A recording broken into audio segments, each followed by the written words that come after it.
네, 여러분 안녕하십니까. 이 한겨레 정책 배틀 토크쇼 진행을 맡은 김종배입니다.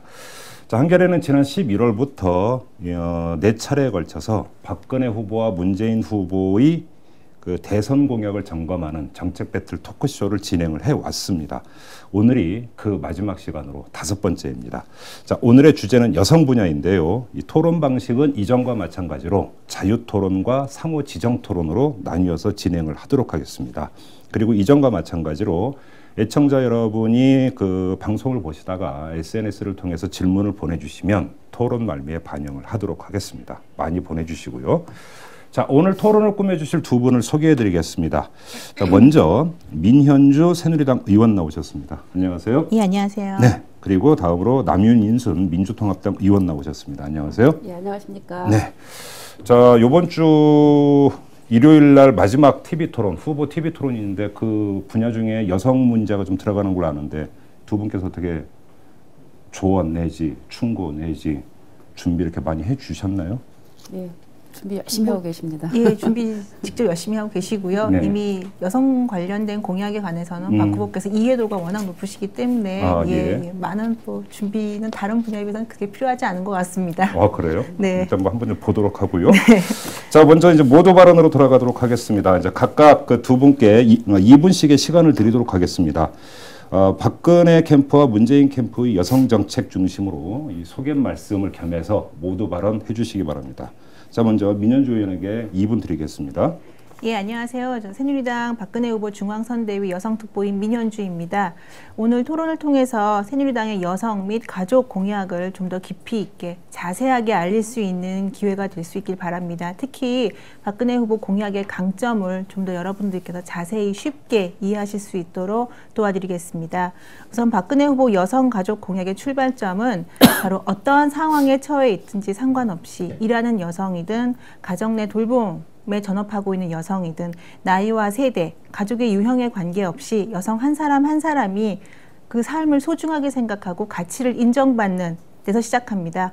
이러한 기조로 박근혜 후보가 여성이 마음 놓고 일할 수 있는 나라 만들기, 그리고 여성 행복 3대 플랜 이미 지난 7월과 11월에 발표하셨습니다.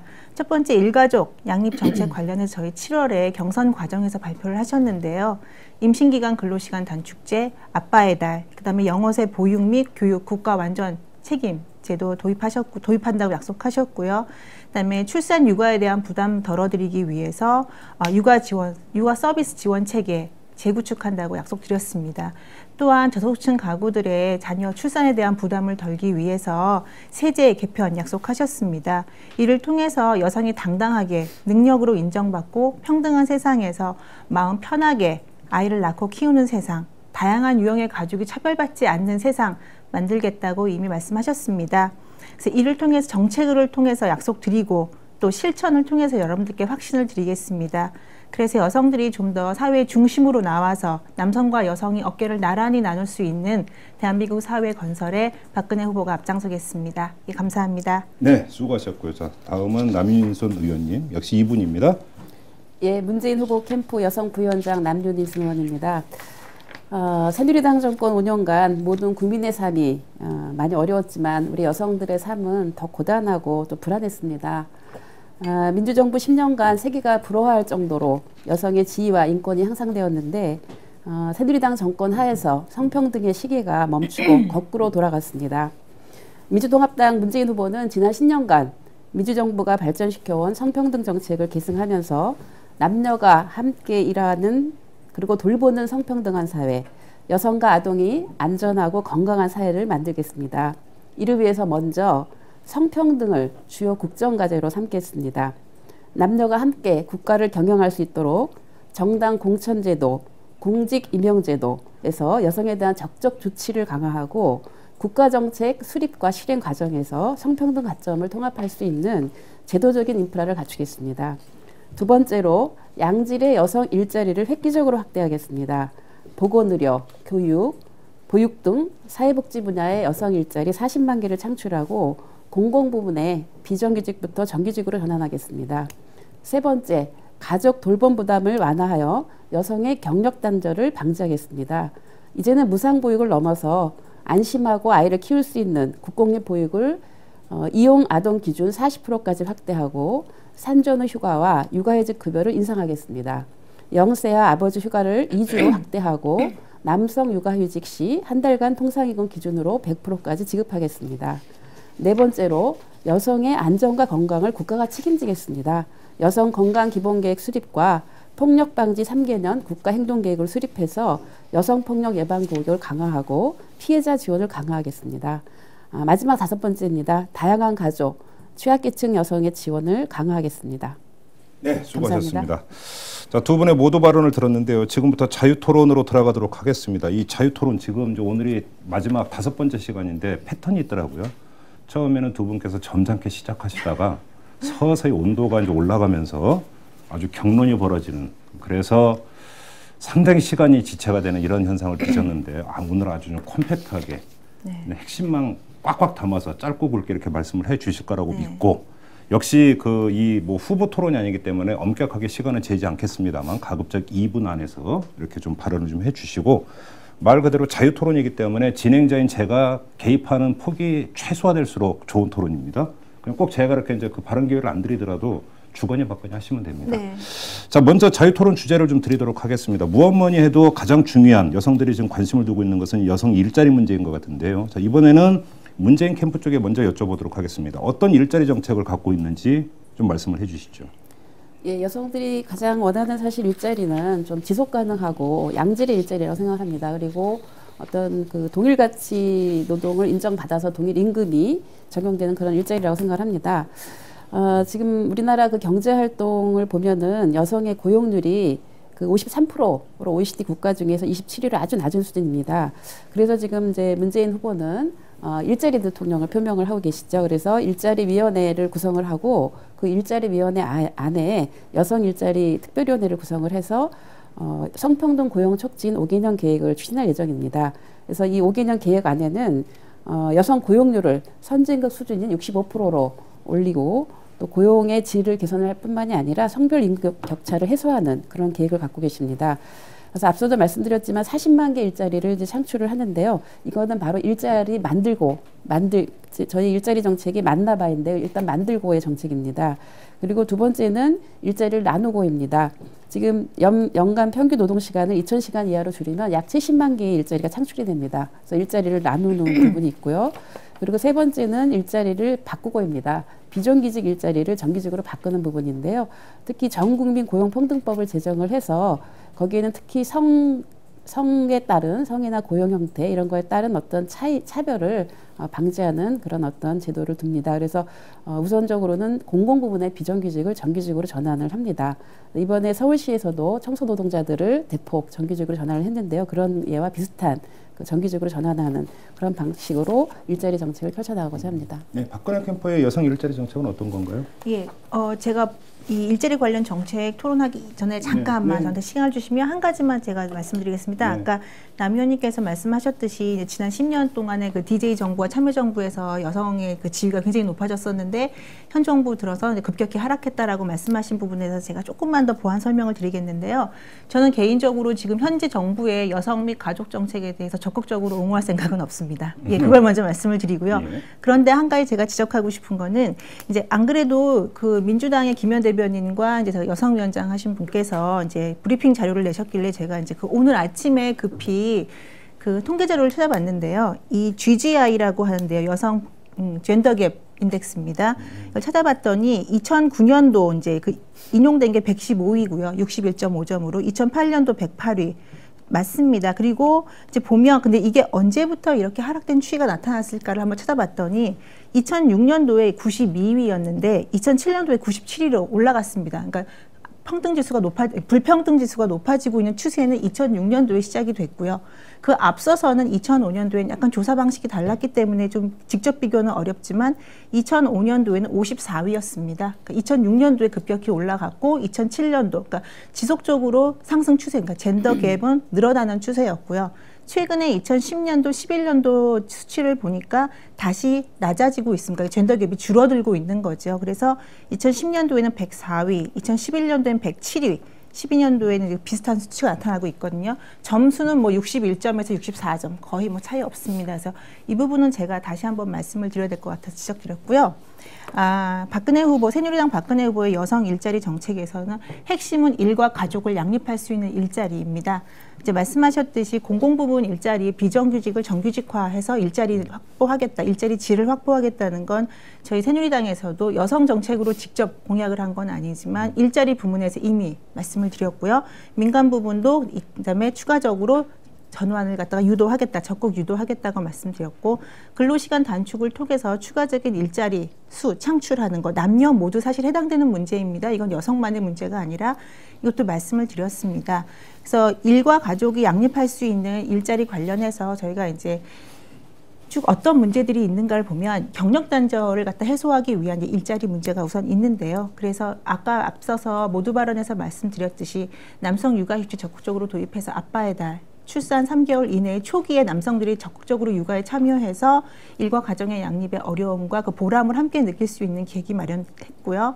그 다음에 임신 기간 동안에 첫 12주와 36주, 그때 8시간 근로시간을 6시간으로 2시간 단축하는 거, 임금 손실 없이 하는 거 저희가 공약을 냈습니다.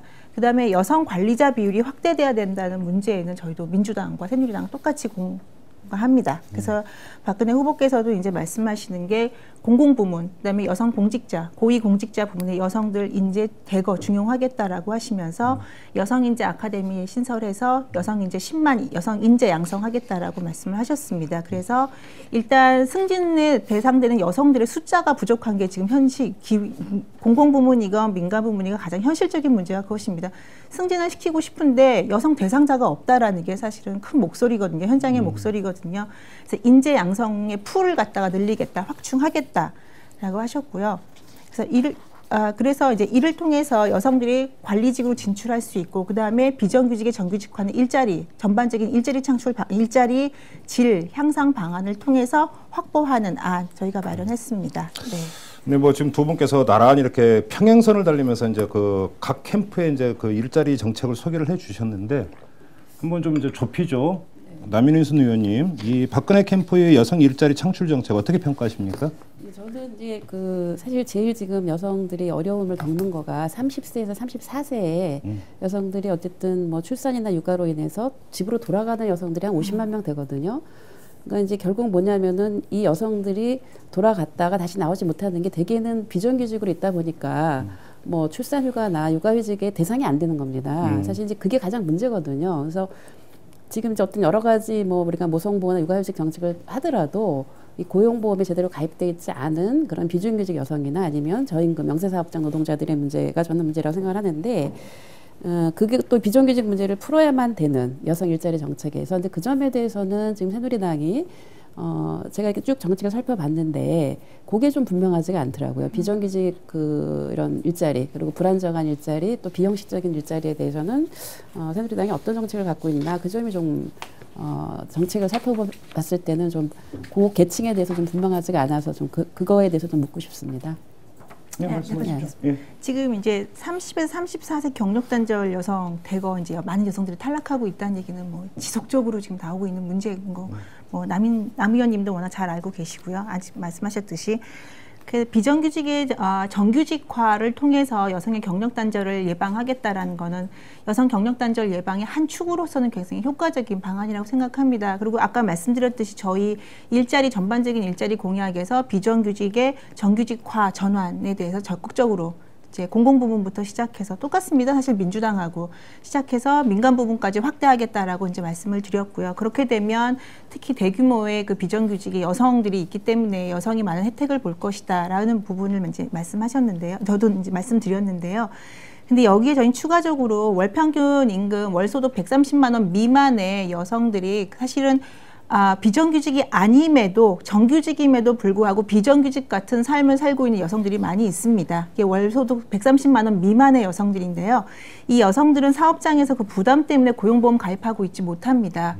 그래서 아니면 개인들이 가입의 필요성을 느낌에도 불구하고 월급에서 5만 원, 6만 원 떼는 것도 너무나 아깝기 때문에 지금 주저하는 부분이 많습니다. 그래서 이 여성들이 고용보험 안으로 편입될 수 있도록 월소득 130만 원 미만의 여성들에 대해서는 국가가 100% 지급하는 고용보험과 사회보험 체계 안으로 편입될 수 있도록 지원하는 거 약속드렸고요.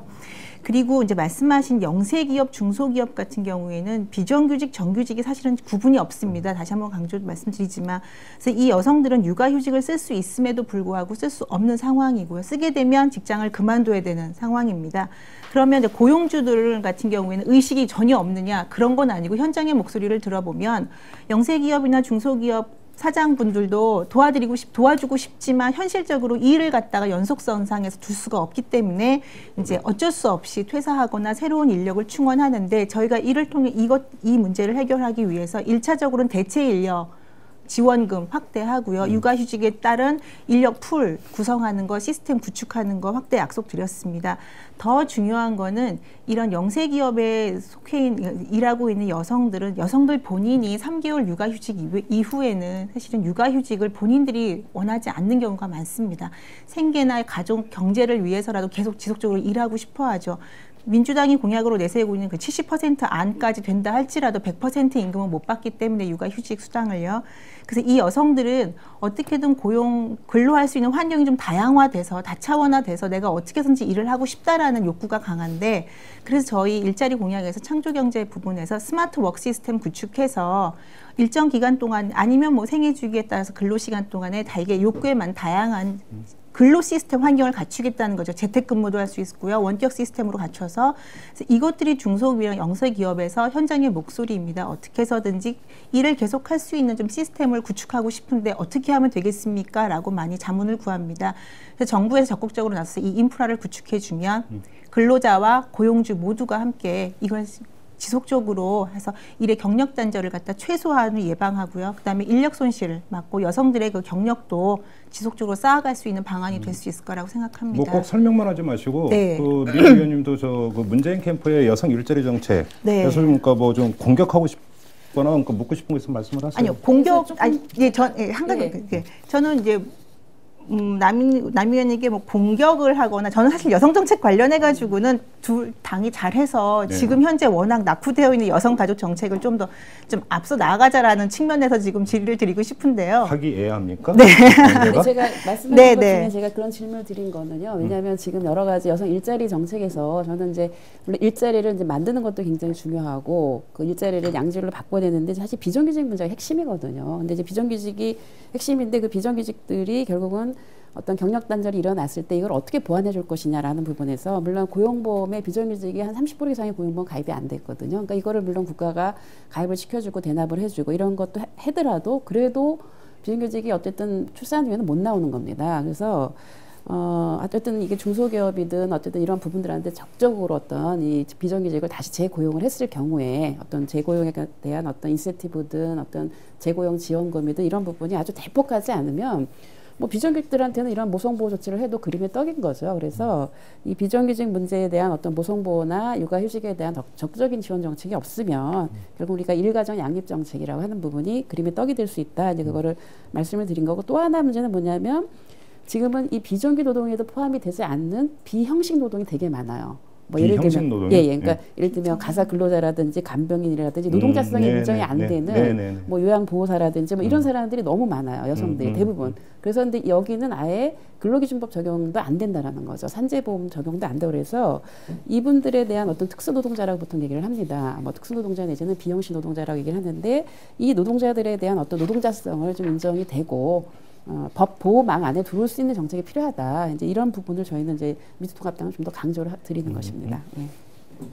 네, 말씀하십시오. 예, 그 부분에 대해서 간단하게 제가 그럼 답하고, 그러니까 말씀드리면 이제 비정규직의 정규직화 문제, 그다음 비정규직의 모성 보호 강화, 그다음에 이걸 제대로 이행하지 않은 기업에 대한 처벌 기준 강화, 관리 감독 강화에 대해서는 저희 공약에 포함이 되어 있습니다. 그러니까 큰 틀에서 비정규직을 정규직화하는 거 문제, 그다음에 근로기준법 관리 감독 강화에는 다 포함이 되어 있는 내용들인데, 이제 하나 세부적으로 이제 제대로 공약이 이제 설명이 안 되어 있고 홍보가 안 되어 있는 이제 한계가 있었고요.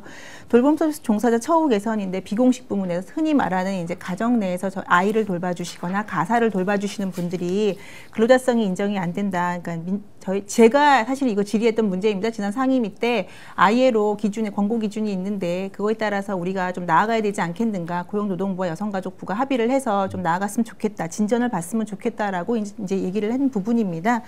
저희는 뭐 이런 선언적인 부분을 넣은 건 아니지만 공약 안에 돌봄 서비스 종사자들 처우 개선의 문제, 임금 표준화, 근로시간 표준화, 그 다음에 더 중요한 것은 지금 민주당이 30만 명이라고는 했지만 정확하게 우리나라 지금 돌봄 서비스 시장에 얼마나 많은 인력이 나와 있는지조차를 파악하고 있지 못합니다. 그러니까 제가 이미 이거 5년 전에 연구했던 부분이고요. 한 3년 연속 연구를 했던 주제인데요. 정확히 추계 불가능하기 때문에 어떤 식으로 어떻게 법으로 엮어줘야 되는지 제도화를 시켜줄 수 있는지 부분에 대해서 진짜 막막한 상황입니다. 그러니까 지금 현재 고용노동부가 좀 등한시하고 있는 부분이 있고요. 그래서 이거에 대한 실태조사 정확히 먼저 들어가서 처우 개선하겠다. 그리고 임금 표준화, 근로시간도 정규직 근로자처럼 제도화된 근로기준법에 맞춰서 하겠다라고 저희가 이미 얘기를 했습니다. 그리고 무엇보다도 중요한 거는 종합적인 정보망 시스템 구축해서 계속적으로 이 분들의 그 정보를 갖다 담아내서 평균치를 갖다 특성을 갖다 파악하겠다라고 이제 말씀을 드렸고요. 저는 민주당 이제 관련해가지고 일자리 정책에서 이제 한 가지 묻고 싶은 얘기는 조금 이제 뭉뚱그려지는데요. 아까 이제 말씀하셨지만 조금 뭐 앞으로 답변하실 수 있는 내용이 제가 미리 질문드릴 수도 있을 것 같은데 그 경력 단절 얘기 이제 질문하셨으니까 여성들 경력 단절 하는데 남성도 마찬가지로 육아휴직 활용하는데 가장 큰 문제가 경제적인 문제 아니겠습니까? 그래서 육아휴직 지금 수당이 40%밖에 안 되니까 너무 적어서 쓰고 싶어도 못 써요라는 부분 목소리가 대부분입니다. 그래서 저희는 이제 남성 같은 경우에는 아빠의 달 해서 3개월 이내 통상기금 100% 지급하는 걸로 했는데 민주당 같은 경우에는 출산 휴가로 지금 현재 유급 3일 무급 2일인데 이거를 문재인 후보가 2주 공약을 하셨어요. 그러니까 어떤 자리에 가셔서 그리고 나서 다시 최종적으로 발표하실 때 0세 때 그러니까 그다음에 육아휴직 한 달 100% 통상임금 하겠다고 말씀하셨습니다. 그러니까 저희 같은 경우에 3개월 이내에 한 달 남성 육아휴직으로도 고용보험 기금에서 저희가 이제 하는 걸로 추계를 했을 때 3,500억 이상이 듭니다.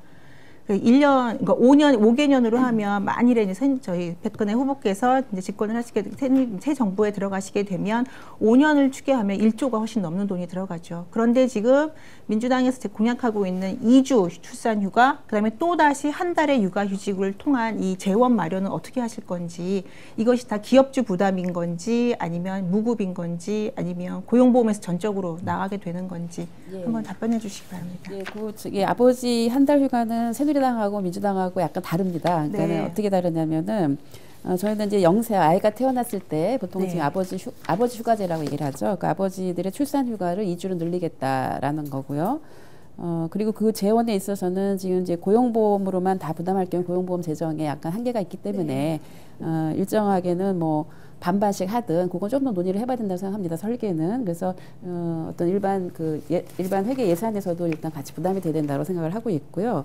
그리고 아버지 육아휴직 같은 경우는 그러니까 아버지들의 어쨌든 그 돌봄에 대한 참여 차원에서 이미 뭐 선진국에서는 상당히 의무적으로 하고 있는 나라들이 많이 있습니다. 그래서 지금 아버지들이 육아휴직을 쓸 수 있는 기간이 아이들이 6세까지 만 6세까지 쓰도록 되어 있는데 그 시기에 아무 때나 어쨌든 한 달 동안 그 육아휴직을 만약에 사용할 경우에는 그 통상임금을 100% 해줘서 아버지들 육아휴직을 좀 끌어내기 위한 하나의 방식입니다. 그래서 뭐 예를 들면 그 쓰는 시기를 아이가 바로 태어나서 쓸 수도 있고 아니면 아이가 만 6세 하면은 초등학교 들어갈 때도 굉장히 필요하거든요. 한 달 동안 그 시기에 아버지가 휴가를 쓸 수도 있다라는 거죠. 그래서 그렇게 아이들을 돌보는 체험을 하는 걸 통해서 이후에 가족에서도 남녀가 함께 저희가 이제 함께 돌보는 사회를 저희가 비전으로 상정을 했기 때문에 그래서 그 비용도 마찬가지입니다. 지금 아버지 휴가제나 아니면 육아휴직 비용에 있어서는 고용보험과 일반 조세에서 같이 부담하는 이런 형태로 설계를 하고 있고요. 저희는 사실은 지금 그래서 그 육아휴직 급여도 조금 더 현실화하고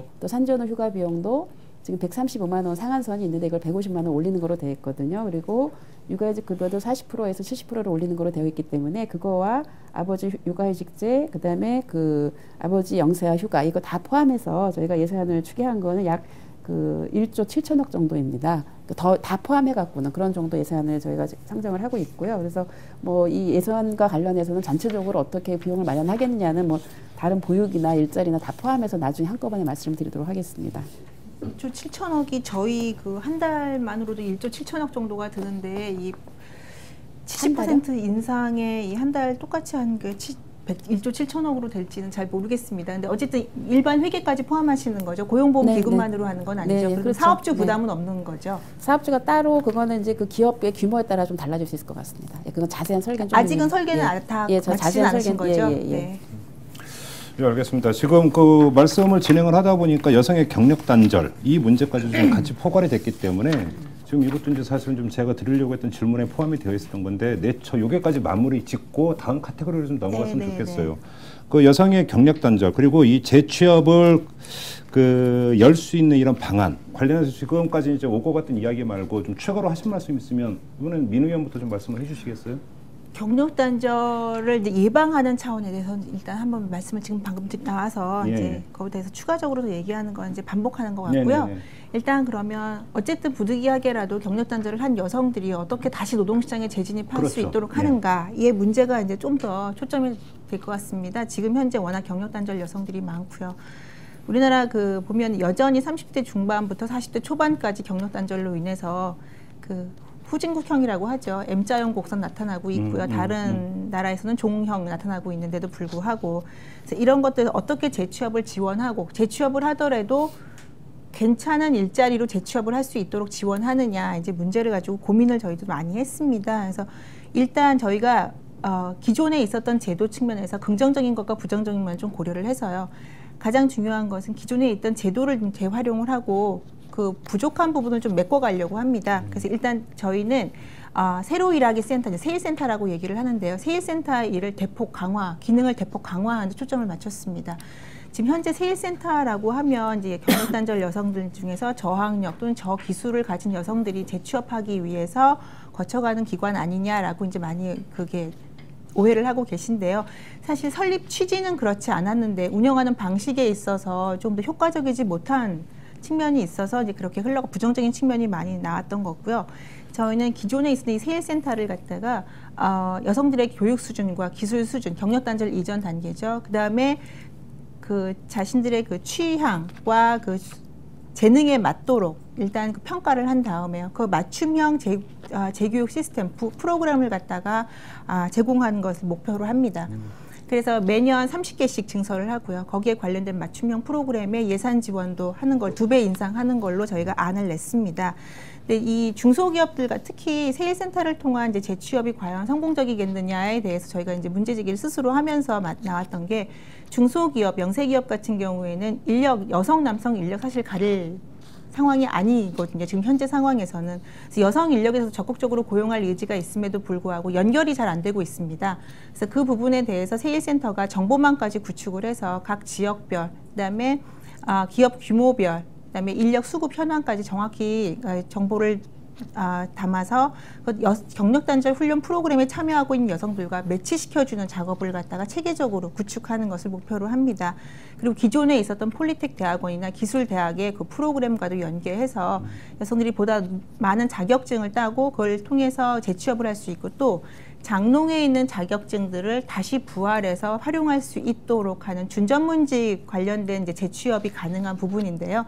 이 부분도 세일센터를 통해서 기능을 확충하는 것으로 제가 공약을 냈습니다. 네. 문재인 캠프님. 예, 뭐 앞에서 경력 단절 관련해서 보완할 수 있는 그 여러 가지 뭐 모성보호나 육아휴직 부분에 대해서는 말씀을 드렸고요. 그리고 이 경력 단절 여성들이 가장 사실은 고충을 겪는 거는 본인이 결혼하기 전에 있었던 경력이 사실은 결혼 후에 한 10년 지나서 노동시장에 나와보면 쓸모가 없는 거거든요. 그래서 그 부분에 대해서 그러니까 결국은 새롭게 이 노동 환경 시장이 바뀌는 부분에 대해서 적응을 해 나가야 되는 부분이 있는 거죠. 그러니까 그 점에 대해서 직업 능력 개발을 해야 되는데 어떤 경력 단절 여성 같은 경우 그 이전에 어떤 생애 주기상 본인이 갖고 있었던 자기 경력을 좀 관리를 해주고 거기서 업그레이드 해줄 부분은 무엇인가 이런 거를 계속 관리를 해주는 겁니다. 그래서 지금 이제 민주통합당은 그거를 생애 경력 관리제라고 명칭을 했고요. 그걸 도입을 해서 저희는 이제 세일센터 정도에서 이거를 매칭하기 굉장히 어렵다고 봅니다. 그러니까 지금 이제 민주통합당은 이제 일자리위원회를 만들어서 각 지방자치단체 일자리 청을 둡니다. 그럼 일자리 청에서 그 지역에서의 어떤 고용 수요가 있을 거고 그 지역의 여성들에 대한 어떤 그 필요한 어떤 거를 그 여성들의 어떤 일자리를 어떻게 찾는가 수요 공급을 거기서 조정을 해주면 어쨌든 국가가 고용관리 시스템을 국가 차원에서 관리를 하는 겁니다. 그렇게 되면은 그 지역에 맞는 어떤 새로운 일자리와 거기에 맞게끔 여성들을 직업훈련해 줘야 된다고 생각을 하거든요. 그래서 그런 매칭을 지역 단위를 통해서 해나간다라고 하는 것이 큰 설계라고 보시면 됩니다.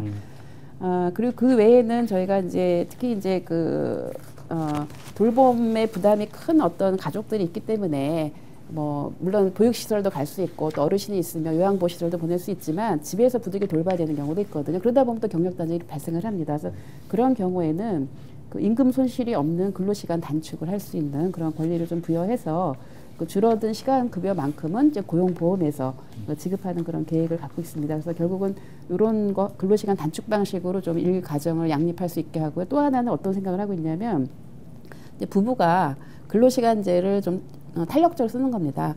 뭐 아침에 8시에 출근해서 6시에 퇴근하는 아빠가 그렇게 하면은 엄마는 10시쯤 출근해서 저녁에 8시쯤 퇴근하면 요 시간 동안 아이를 사실은 또 볼 수가 있는 거거든요. 그래서 그런 방식으로 그 다양한 근로시간을 마련해서 그 일 가정 양립을 하게 되면은 경력 단절을 예방할 수 있지 않을까라고 보고 있습니다.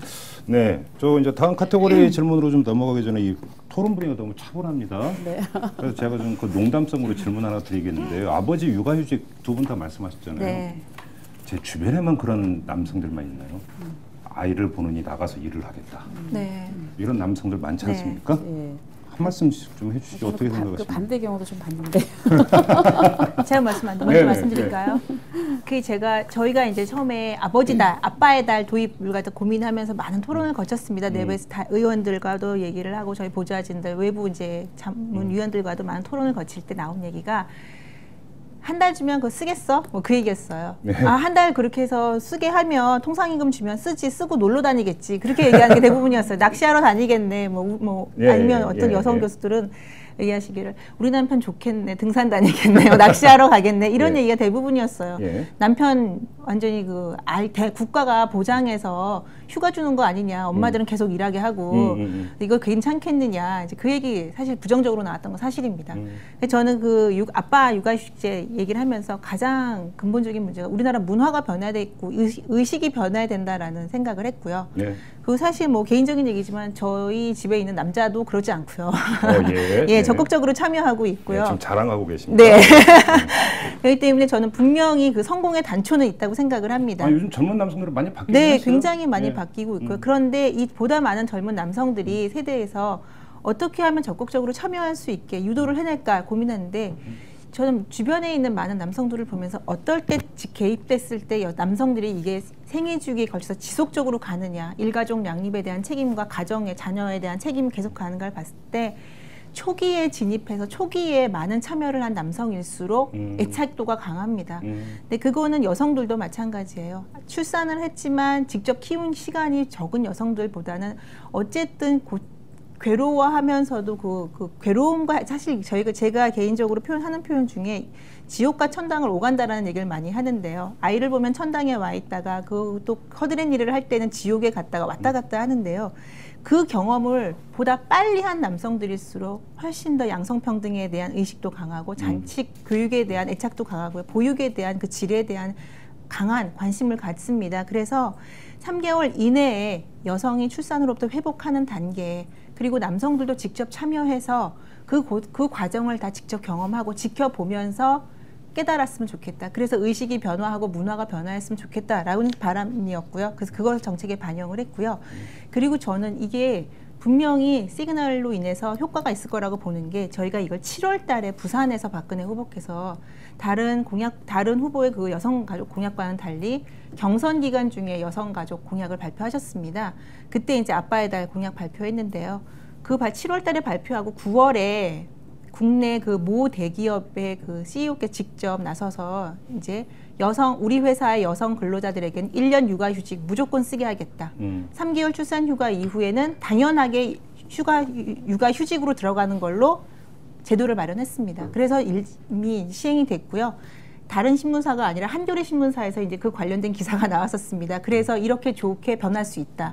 저는 이래서 민간을 움직이는 힘은 법에만 의존하는 것이 아니라 이렇게 문화를 조성을 하고 최고 지도자가 될 가능성이 높은 분 또는 최고 지도자가 나서서 이게 중요하다. 그러니까 우리가 같이 동참해야 된다. 바꾸자라고 하는 것으로 저는 큰 변화를 이끌어낼 수 있다고 생각합니다. 의원님은 어떠세요? 예, 뭐 이 제도는 이미 뭐 독일이나 스웨덴 같은 데서 의무적으로 했을 때 이제 그 뭐 역작용도 나타났습니다. 왜냐면 그 기간 동안 남성들이 뭐 자기 다른 직장 알아보고 막 그랬거든요. 근데 그럼에도 불구하고 이 제도를 하는 것이 훨씬 더 양성평등한 어떤 가정 문화나 기업 문화를 만드는 데 기여한다라고 하는 거는 이제 이미 많이 분석해서 드러났고요. 그리고 이미 사실 이 운동은 민간에서 오래 해왔습니다. 그래서 그렇죠. 예. 제가 알기에는 좀 한겨레에서도 남성이 육아휴직을 쓴 사례가 있고요. 한겨레 신문의 그 기자 중에 제가 잘 아는 기자 저도 알고 있습니다. 있고요. 네네. 그래서 그분이 한번 저희가 남성들의 육아휴직 체험기를 행사를 한번 해봤었습니다.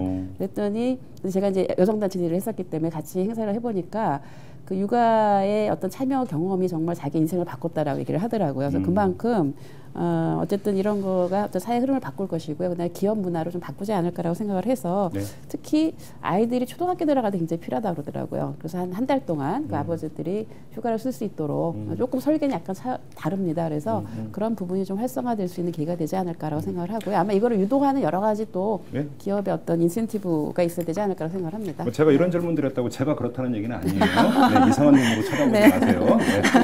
자, 다음 질문 드리도록 하겠습니다. 이 보육 문제를 안 짚을 수가 없는데요. 지금 그 두 후보의 보육 정책을 보니까 만 0세부터 5세까지 모든 계층 아이들에게 무상 보육을 하겠다. 이런 공약에서는 공통 분모가 있는데, 자, 그러면 어디서 차이점이 좀 발생을 하는 거죠? 이번에는 민 의원님부터 좀 말씀을 해주시죠. 저희 이제 그 보육 공약은 전체 큰 복지 공약 가운데 이제 생애주기별 맞춤형 공약의 한 이제 카테고리로 들어간 게 보육인데요. 네. 그래서 0~5세 이제 보육을 통해서 사실 이제 공통되는 분모가 굉장히 많습니다. 이번에 이제 남 의원님께서도 보건복지위 소속이시라서 저희랑 같이 사실 여야가 없이 같이 싸웠고요. 정부를 상으로 해서 상대로 해서 보육 이 예산 확보와 이 제도 구축을 위해서 많이 같이 싸웠었고요.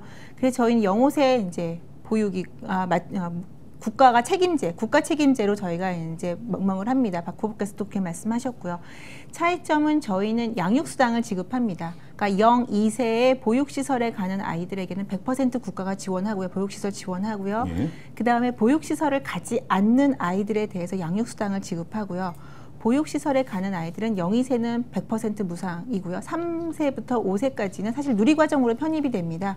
그렇기 때문에 거기서 이제 되는 것들은 국가가 재원 마련해서 지원합니다. 그래서 저희는 보육시설에 가지 않는 아이들에게는 12개월 미만은 20만 원, 12개월에서 24개월 미만은 15만 원, 그 이상은 10만 원. 그래서 연령대별로 차등 지급을 하도록 했습니다. 이제 그리고 만일에 파타임으로 여성들이 일하는 경우가 있다면 저희 맞춤형 보육 시스템 구축에서 또 하나가 이제 시간제 보육과 그다음에 아이돌봄 서비스 파견이 있습니다. 그러니까 지금 현재처럼 아이돌봄 서비스를 갖다가 파견하는 건 그대로 유지하는 기본형이 있고요. 거기 기본형에 가사 서비스가 추가가 필요하다라고 하면 그 종합형이고요.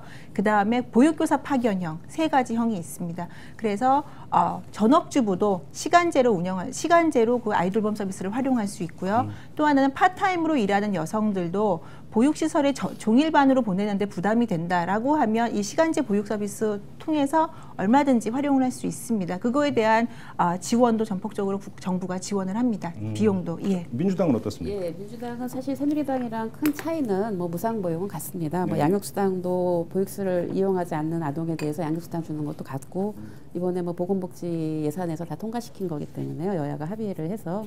근데 큰 차이는 2가지가 있습니다.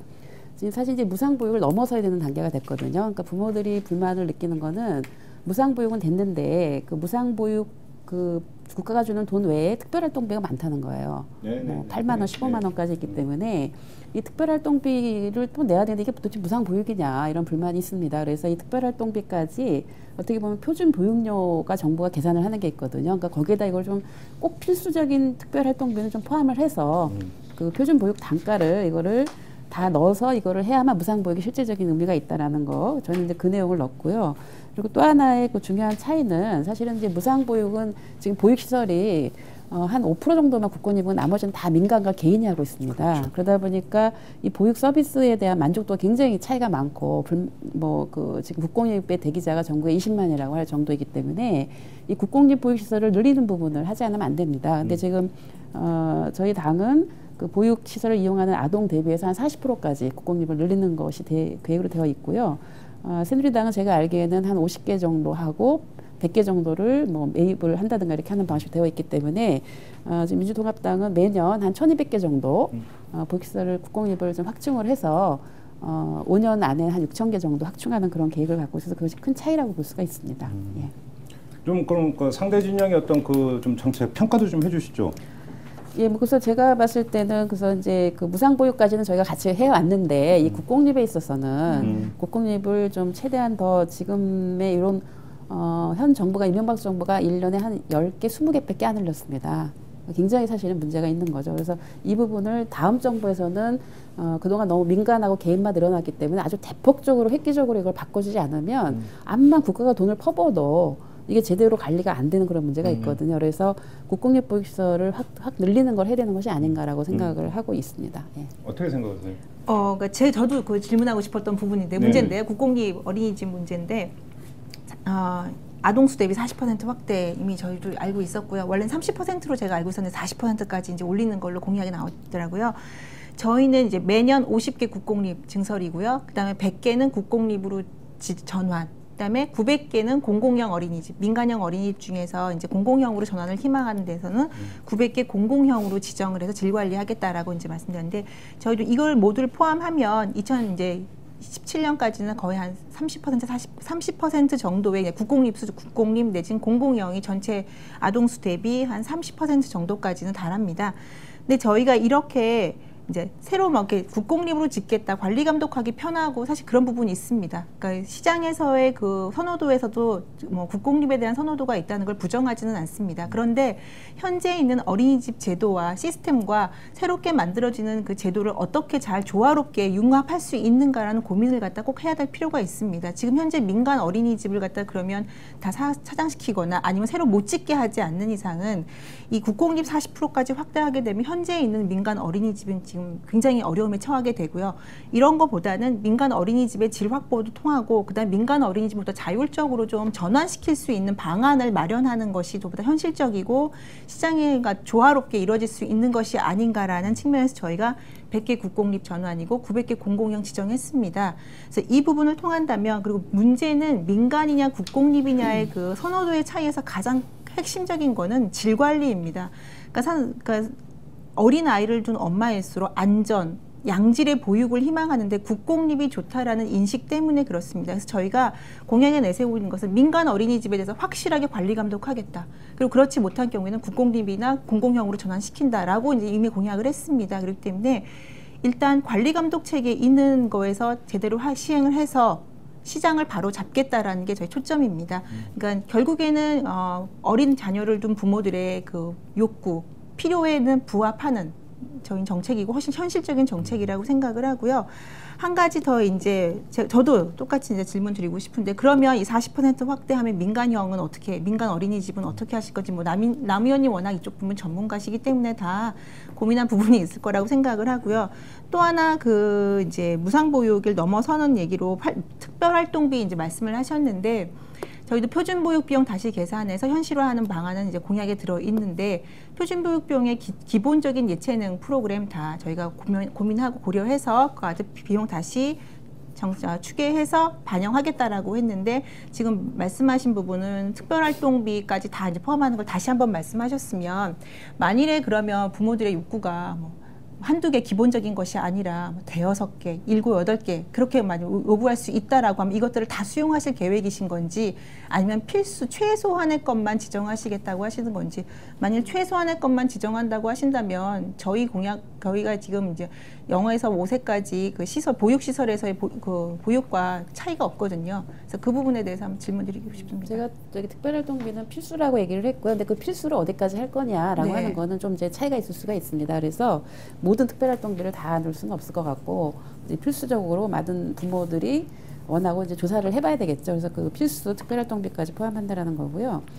사실 국공립을 확충하는 부분은 제가 이번에 서울시를 보니까 서울시 안에서 1년에 거의 100개 이상을 확충을 했어요. 근데 그 확충을 할 때 어떤 방식으로 했냐면 그 새로 짓는 공동주택, 새로 짓는 아파트 같은 경우에 그런 데를 기본적으로 국공립을 넣고요. 네.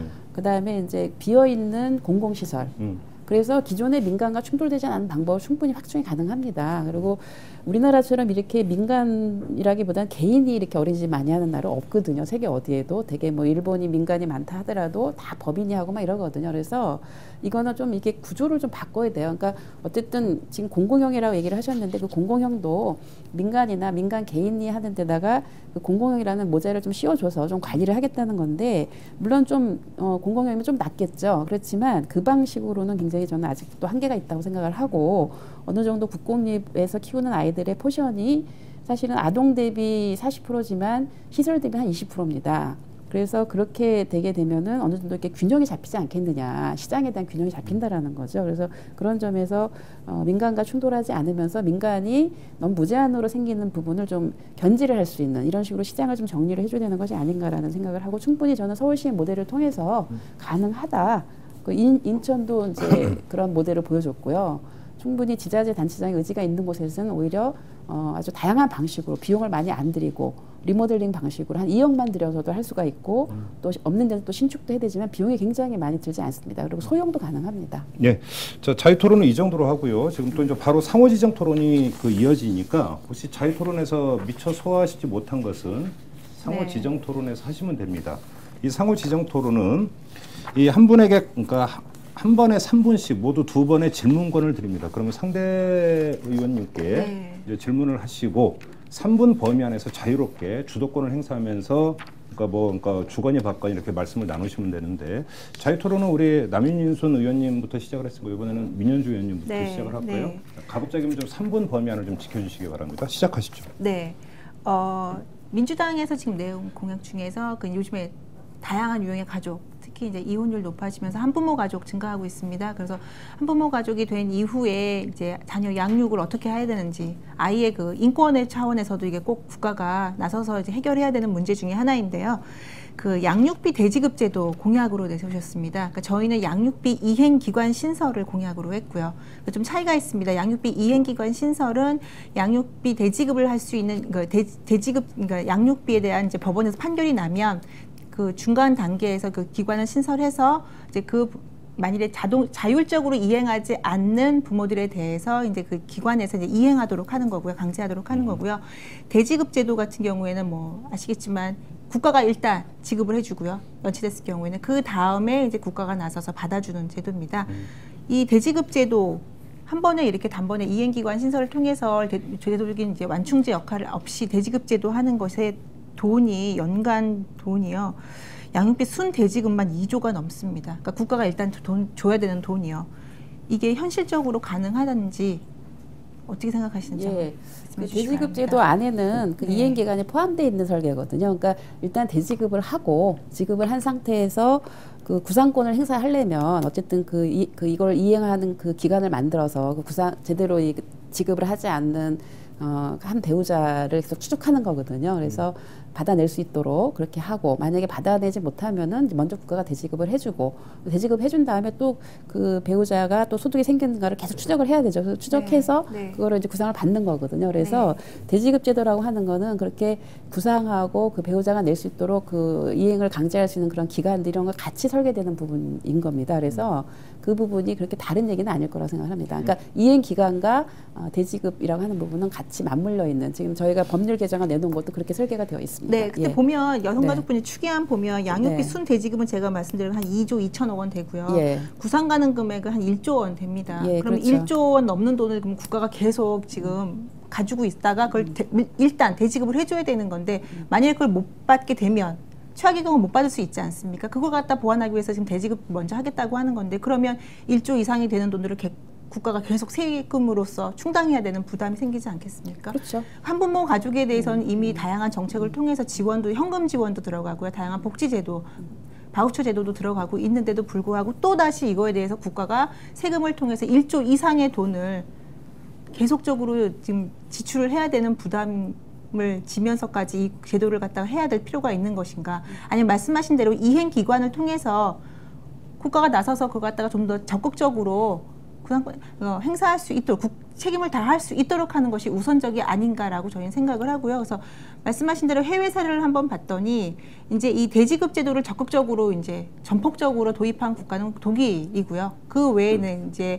양육비 대지급이나 이행 관련해 가지고 도입하고 있는 다른 나머지 국가들은 다 이행 기관 설치를 통해서 그 집행을 하고 있습니다. 그런데 잘 되고 있는 것으로 굉장히 성공적으로 평가받는 국가들이 많고요. 그래서 저는 현실적인 문제를 그냥 복지 재정 지금 너무나 많이 들어간다라고 지금 양 당에서도 많이 걱정을 하고 시민들도 많이 국민들도 많이 걱정을 하고 있는데 이 부분에 대해서 좀 더 현실적인 방안이 필요한 거 아닌가라고 그러니까 생각이 이게 됩니다. 제도가 나오게 된 이유가요. 사실 네. 이제 이게 이미 제도가 있거든요. 그러니까는 그 구상할 수 있도록 되어 있고 하는데도 이게 제대로 안 되는 현실 속에서 나오게 된 거죠. 왜냐하면 대개는 이제 한부모 가족들 같은 경우는 이혼이나 이런 거로 인해서 바로 이제 한부모가 되면은 그 소득이 이제 갑자기 없어지면서 이렇게 그 저소득으로 추락이 되는 겁니다. 그래서 요거를 막기 위해서는 결국은 자녀 양육비에 대한 어떤 그 이거를 책임을 져야 네. 되는데 이행을 하지 않는 부분이 너무 많이 늘어나고 있는 거예요. 그래서 또 이제 그 상대 배우자도 저소득층인 거예요. 그러다 보니까 결국은 대지급을 해준다고 했을 때 뭐 그 정도의 비용이 들어간다 하지만 모든 계층은 아니죠. 그러니까 일단 저소득 한부모부터 우선은 그 대지급을 해주고, 근데 대지급을 해주는 데 있어서 일단 이행할 수 있도록 여러 가지 추적을 하고, 뭐 소득이 있을 경우, 근데 소득이 없는 경우에 대지급을 해주는 거죠. 그러니까 모든 그 계층이 아닌 거죠. 그러니까 저소득층이면서 소득이 없는 계층한테 먼저 대지급을 해주는 방식으로 가는 거기 때문에 지금 여성부가 추계한 거는 아마 전 계층에 대한 추계를 한 것 같아요. 그래서 아마 1조 얼마는 여성부가 추계한 거고 제가 봤을 때는 아직 저희가 당에서 추계는 하지 않는데 그 정도 비용까지는 아니라고 생각을 하고 있습니다. 그러니까, 잠깐만요. 네. 시간을 다 쓰셨고 이번에는 남윤희순 위원께서 3분 쓰시죠. 지금 이제 박근혜 후보님께서 준비된 여성 대통령을 얘기를 하시고 네. 그래서 저는 굉장히 많이 여성 공약 기대를 사실 했습니다. 그 중에서도 사실 여성 대통령이 되려면은 많은 이제 어떤 이 함께 국가를 경영하는 데 있어서 여성의 참여, 그다음에 어떤 정치를 하는 데서 여성의 어떤 이런 네. 적극 참여를 많이 유도할 거라고 생각을 했거든요. 근데 네. 공약을 좀 보니까 네. 공직에서 여성 참여는 좀 얘기를 하셨는데 네. 정치 분야, 이 공천 네. 부분에서의 여성 참여가 언급이 없더라고요. 그리고 지난 총선 때 원래 네. 이제 새누리당이 30% 여성 공천을 한다고 했다가 네, 7%밖에 못했거든요. 네, 네. 그래서 그거에 대한 뭔가 개선 방안이 있지 않을까라고 기대를 했고 아마 제가 알기에는 여성 단체들도 상당히 요구를 한 것으로 알고 있습니다. 새누리당에. 근데 그 부분에 대해서는 구체적인 명시가 없고 뭐 공천심사위원회 정도에 40% 여성을 놓겠다 그 정도만 있지 네. 공천에 있어서 여성 30%를 분명히 총선 때 약속을 했으면 이번에 뭔가 그 대선 공약에 이거를 그래도 강제를 한다라든가 어떤 분명한 네. 약속이 있을 거라 기대를 저도 했는데 없어서 이게 어떻게 된 건가?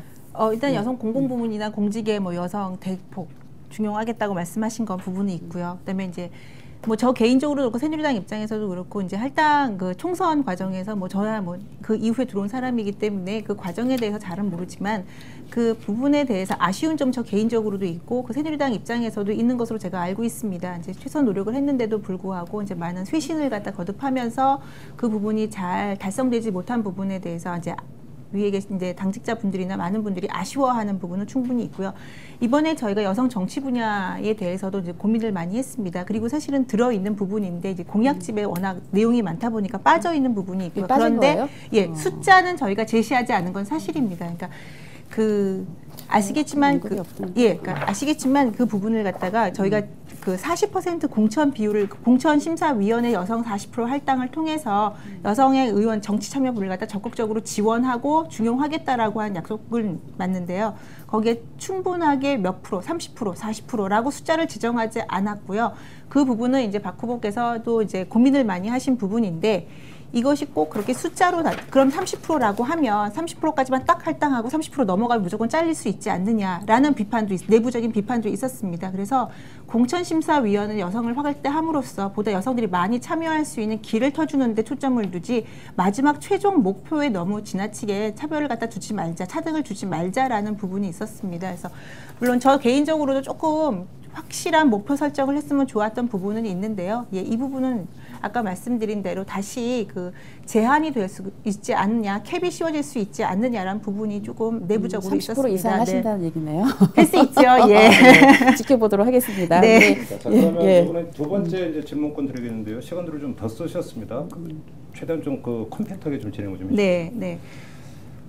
민주당 지금 일자리 관련해서 특히 여성 일자리 관련해서 최근 이번 대선 공약에서 좀 특이한 부분이 일자리 관련이 뭐 세대를 떠나서 일자리 워낙 지금 심각한 문제이다 보니까 여성 일자리 창출하면 사실 초점이 맞춰진 게 그렇게 많지는 않습니다. 그래서 저희도 여성의 일자리를 창출하면서 질도 높이는 데 방안으로서 저희가 내세운 그 적극적 고용 개선 제도 확대입니다. 60%에서 70%로 하고요. 특히 이건 민간 기업에 적용되는 부분이기 때문에 확실히 더 큰 효과가 있을 거라고 생각을 하고, 그래서 저희가 그 할당 이행에 대해서는 저희가 이제 그 기업 공포를 하겠다라고 했고, 우수 기업에 대해서는 뭐 인센티브 적극적으로 지원하겠다라고 했습니다. 그런데 이런 거 관련해서 민주당도 어떤 그 민간 부분에서 여성 고용을 갖다 적극적으로 추진할 수 있는 안이 있는지 제가 놓쳤는지 잘 보이지가 않습니다. 그래서 그 부분 좀 말씀해 주시기 바랍니다. 있어요. 저희가 적극적 고용 개선 조치 제도를 개선하겠다라고 되어 있고요. 현재 고용 인원이 500인 이상에 적용되고 있는 공기업은 50인 이상 적용되고 있는데 그 적적 고용 개선 조치 제도 이 부분에 대해서는 좀 더 평가 기준의 임금이나 고용 여건 이런 부분들에 대해서 좀 더 고려를 해서 현재 있는 제도를 개선하겠다라는 부분이 분명히 명시가 되어 있습니다. 그래서 어쨌든 이 제도를 통해서 여성에 대한 적적 조치를 하는 부분에 대해서는 뭔가 인센티브로 적적을 하고 하지 않는 부분에 대해서는 뭔가 또 불이익을 주고 이렇게 해서 활성화시키는 그런 방안이 그 공약 안에 들어가 있습니다. 정치 부분에는 30% 이렇게 하셨잖아요. 예, 그럼 민간 부분에 이 부분에 대해서도 뭐 어떻게 어느 달성 목표 이렇게 제시하셨습니까? 달성 목표까지 제시를 안 했습니다. 왜냐하면 네. 민간 부분에다가는 어쨌든 유도하는 거기 때문에 네. 유도하고 어떤 인센티브를 줘야 되는 거기 때문에 그거는 정부가 만드는 목표치를 제시해야 될 부분은 아니기 때문에 이미 지금 60%로 되어 있기 때문에요. 그러니까 앞으로의 어떤 네. 그런 더 활성화시키는 부분에 대해서도 어쨌든 그 이상을 하더라도 결국 정부가 할 부분은 인센티브 방식인 거죠. 그걸 그냥 자율적으로 드시겠다. 그런 방식입니다. 네. 알겠습니다. 그럼 마지막 질문 주십시오. 네. 이번에 사실 국회에서 굉장히 여야가 이제 합의를 해서 물론 이제 성폭력, 여성에 대한 안전 부분을 많이 강화를 했습니다. 그래서 뭐 친고죄도 폐지가 되고 이제 이런 부분이 있는데 그 여성 폭력과 관련해서는 물론 성폭력도 굉장히 이제 큰 문제지만 지난 5년 동안 가정 폭력도 상당히 늘어났습니다. 그런데 이 가정 폭력과 관련해서 새누리당에서는 여기 이 부분에 대한 어떤 제가 공약을 좀 찾아보기가 힘들었습니다. 그래서 이 가정 폭력 문제에 대해서는 어떤 대책을 갖고 계신지 좀 답변해 주시기 바랍니다. 저희는 이게 이제 안전한 사회, 여성과 청소년이 안전한 사회라는 이제 큰 카테고리 안에서 이제 공약이 발표된 부분이 있는데요. 그래서 저희 일단은 그 성폭력 피해자들 2차 피해 방지에서 이제 무료 법률 지원 확대, 지원 건수 매년 10%씩 증가시키는 거에 대해서 증가하면서 무료 법률 지원 확대하는 안 마련했고요. 전문가, 진술 전문가, 그다음에 상담 치료사. 뭐 아시겠지만 저희 당에도 이 관련된 전문가가 분이 비례대표로 들어와 계시기 때문에 되게 적극적으로 이제 구축한 안이 있습니다. 그래서 상담 시설을 대도시 밀집에만 된 것을 갖다가 농어촌 지역이라든지 역세 지역까지 다 의료 방문 서비스까지 그럼 관련돼서 가정폭력 관련돼서도 그 치료 관련된 방문 서비스 확대에도 같이 포함이 되어 있습니다. 그다음에 이 성폭력뿐 아니라 가정폭력을 인한 거는 또 한 문제가 이제 집을 떠나야 하는 문제가 있습니다. 그래서 생활 지원이 필요한데요. 이분들을 위해서 기초생활 유지비 지원하는 제도 도입했고요. 그 유지하는 폭도 현행 지금 범죄 피해자 보호기금 이건 성폭력이고요. 그래서 이 관련해서도 지원 폭을 대폭 증가하겠다라고 했고요. 그다음에 거처 쉼터 지원도 저희가 대폭 확대하는 것으로 안을 냈습니다. 근데 이제 이게 여성가족 공약 안으로 들어가 있지 않고 안전한 사회 공약 안으로 들어가서 아마 많이 여성 정책으로 알려져 있지 않은 면이 있어 좀 안타까운 점이 있습니다. 저는 이제 이번에 성폭력 문제를 하면서 우리 사회가 특히 이제 그 여성 인권, 여성 폭력에 대한 어떤 예방을 해야 된다라고 하는 인식, 이 부분에 대한 그 문제의식을 공유했다고 생각을 합니다. 그래서 그런 점에서 지금 민주통합당은 성폭력, 가정폭력, 또 성매매를 포함한 그런 어떤 통합적인 성인지 인권 교육을 의무화하는 내용이 들어가 있고요. 그리고 가정폭력 관련해서 가장 사실은 지금 이 문제를 다루는 여성단체들이 얘기하는 부분이 뭐냐면 가해자에 대한 어떤 우선 격리입니다. 그래서 그걸 통해서 2차적인 물리적인 충돌을 방지하는 그런 제도와 함께 가정폭력 그 가해자를 보다 그 감호 위탁 처분할 수 있는 그런 제도를 실효성 있게 해서 가정 내에서 정말 그 심각한 어떤 이런 폭력으로부터 여성을 좀 보호할 수 있는 이런 거를 지금 민주통합당은 약속을 하고 있는데 제가 그 새누리당 그 안전 분야를 한번 찾아보긴 하겠습니다만 가정폭력 관련한 부분이 빠져 있어서 성폭력은 성범죄는 들어가 있던데 그래서 이제 그 질문을 드린 것입니다. 근데 상호 지정 토론도 여기서 마무리를 하도록 하고요. 지금 토론이 인터넷을 통해서 생중계되고 있는데 이 토론을 지켜보시던 분들이 질문을 SNS를 통해서 여러 가지를 보내주셨는데 몇 가지만 좀 반영을 해서 제가 대신 좀 질문을 드리도록 하겠습니다. 두 분 의원께 공의드리는 공통 질문인데요. 이 미국 대선에서 동성결혼 등 성소수자 정책이 논란이 됐는데 그러면 박근혜 후보나 문재인 후보 같은 경우 이 그 캠프에서 내세우는 성소수자에 대한 정책이 있는지 이걸 묻는 질문이 들어왔습니다. 자, 이번엔 남윤인선 의원부터 좀 말씀을 해주실까요? 예, 지금 문재인 캠프에서는 성소수자 문제를 뭐 따로 언급하지는 않았습니다만 특히 이제 취약계층에 있는 여성들, 뭐 예를 들면 여성 장애인이라든가 뭐 북한 이탈 여성 등 사실은 소수자를 포함한 그런 어떤 인권 정책에 대해서 언급을 했기 때문에요. 뭐 이렇게 따로 워딩되어 있지는 않지만 큰 방향에서는 이 문제에 대해서 그 인식을 갖고 있고요. 그리고 이제 뭐 저희 당 정책으로는 아니지만 지금 저희 당에서는 뭐 동성 결혼의 형태는 아니지만 그 생활 동반자들이 함께 이제 여러 가지 그 공유할 수 있고 뭐 보험에 있어서도 공유할 수 있고 어떤 그런 부분에 대한 어떤 법을 내주신 분도 있습니다. 하지만 저희가 당 공약으로까지는 아직은 채택되지는 않았습니다. 알겠습니다. 새누리당은 어떤가요? 예, 저희도 마찬가지로 이제 뭐 공식적인 문구로 된 이제 성소수자에 대한 공식적인 이제 공약은 나와 있지는 않은데요. 저희가 이제 큰 공약 틀에서 이제 이슈로 말씀드리고 있는 것처럼 차별받지 않는 세상, 국민 한 사람 한 사람이 그 가치와 타고난 재능과 타고난 취향에 따라 살 수 있도록 능력을 발휘할 수 있는 세상이라고 했기 때문에 차별받지 않는 세상에 저는 이 모든 것이 다 포함되어 있다고 생각합니다. 네. 그래요? 저희가 아마 그리고 저희는 지금 차별금지법 제정을 하고 있기 때문에 아마 그 차별금지법 안에 그 국가인권위원회가 얘기하는 19가지 차별 유형이 있습니다. 거기에 포함이 되기 때문에요. 차별금지법 제정이 저희 당의 공약으로 되어 있기 때문에 뭐 따로 빼지 않았지만 다 포함이 되어 있다고 보시면 될 것 같습니다. 자, 이번에는 민현주 의원에게 드리는 질문인데요. 이 여성 대통령이 필요한 이유는 여성이 사회의 약자 때문이 아니냐. 그런데 이 사회적 약자의 지위를 개선시킬 수 있다는 기대감, 바로 이제 이것이 상당히 큰데 하지만 박근혜 후보는 별로 사회적 약자로서 경험을 해본 것 같지가 않다. 진정한 여성 대통령이라고 평가할 수 있겠느냐. 이런 질문이 들어왔습니다. 어떻게 답하시겠습니까? 많이 받은 질문입니다. 여성 대통령론이 나온 이후에 제가 아주 많이 받았던 질문 중에 하나고요. 저는 지금 질문하신 분께도 다시 한번 말씀드리고 싶습니다. 여성이 사회적 약자이기 때문에 여성으로 이름만으로 보호받아야 되고 좀 더 적극적 조치가 치러져야 된다고 생각하면서도 불구하고 왜 박근혜 후보가 여성이라는 거에 대해서는 인지를 안 하시는지. 박근혜 후보도 여성이고요. 제가 이제 여러 차례 얘기했던 것 같은데요. 무엇보다도 그 남성 영역에서 굉장히 치열하게 싸워 오신 분입니다. 그래서 그 영역에서 살아남았습니다. 그래서 뭘 결혼하지 않고 출산하지 않았다 많은 비방이 있었지 않습니까? 그럼에도 불구하고 여성이 뭐 결혼하고 출산해야지 여성이냐? 아니지 않습니까? 동의하시죠, 사회자분께서도? 예. 마찬가지로 꼭 여성이 모든 여성은 여성이라는 이름만으로 이미 사회적 약자로 우리가 인식을 하고 있고 그래서 여성 운동이 있었고 여성 정책이 있는 것입니다. 그래서 그 부분에 대해서는 저는 충분히 좀 이해해 주시기를 바라고요. 그리고 박근혜 후보가 무엇보다도 그 부분에 대해서 여성 관련된 거 없지 않느냐, 취약계층으로 살아본 적이 없다 이런 게 말씀 나오는데 박근혜 후보께서 이전에 어떤 삶을 살았든지를 떠나서 지금 대선 후보로서 가장 관심을 갖고 하는 부분 중에 하나가 여성과 가족 정책입니다. 특히 아이들을 좀 마음 놓고 키울 수 있는 세상이 좀 됐으면 좋겠습니다. 라고 비공식 자리에서 공식적인 자리에서 많은 말씀을 하십니다. 그래서 아까도 한번 말씀드렸지만 경선 기간 중에 여성가족 공약을 발표한 대통령 후보는 이제까지 제가 기억하기로는 없는 걸로 알고 있습니다. 그래서 이만큼 강조를 했고요. 2번에 걸쳐서 공약을 이미 발표를 하셨고요.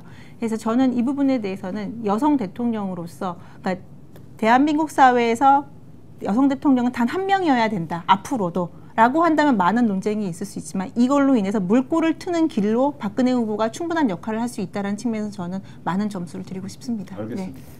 제가 한 가지만 말씀드리고 네. 싶은데요.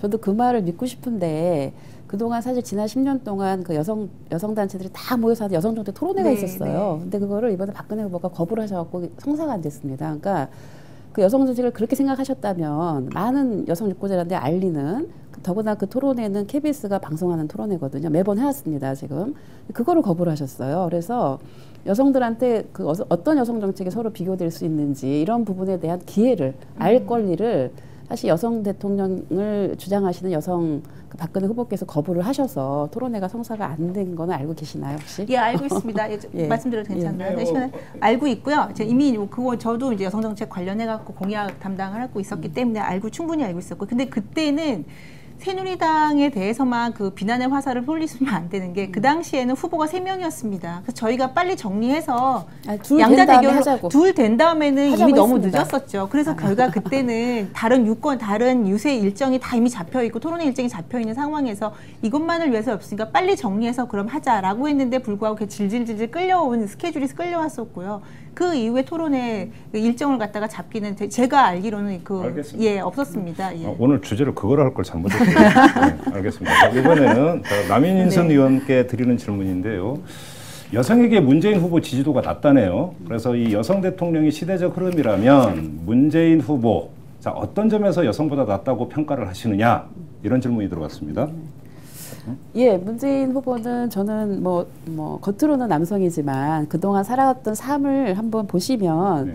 훨씬 더 실속 있게 성평등적인 그 가치를 갖고 계신 분이라고 생각합니다. 우선은 본인이 인권 변호사 시절에 그 결혼 퇴직으로 해고된 여성들을 위한 변론도 하셨고요.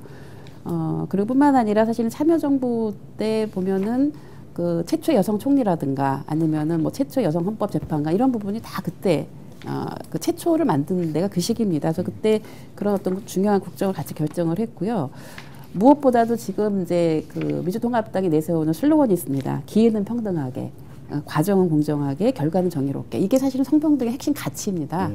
그래서 저는 지금의 사실 여성 문제라고 하는 거는 이미 실제로 여성이냐 남성이냐를 떠나서 어떤 의식과 가치를 갖고 하느냐 굉장히 중요하다고 생각을 하는데 그 문재인 후보 같은 경우는 바로 이 슬로건에서도 나타나듯이 그런 가치를 갖고 있고 또 그런 경험을 쌓아오신 그런 분이라고 생각을 합니다. 네, 알겠습니다. 자, SNS를 통해서 들어온 질문까지 모두 소화를 했고, 그래서 오늘 여성 분야 토론은 여기서 마무리하도록 하겠습니다. 자, 새누리당의 민현주 의원, 그다음에 민주통합당의 남윤순 의원 두 분 고생 많이 하셨고요. 자, 저희 그 한겨레가 주최하는 정책 배틀 토크쇼는 오늘로 마지막입니다. 지금까지 5개의 분야를 두고 정책 배틀을 진행을 해왔는데 때로는 아주 격렬하게, 때로는 아주 차분하지만 핵심만 추려가지고 토론이 진행이 돼 왔습니다.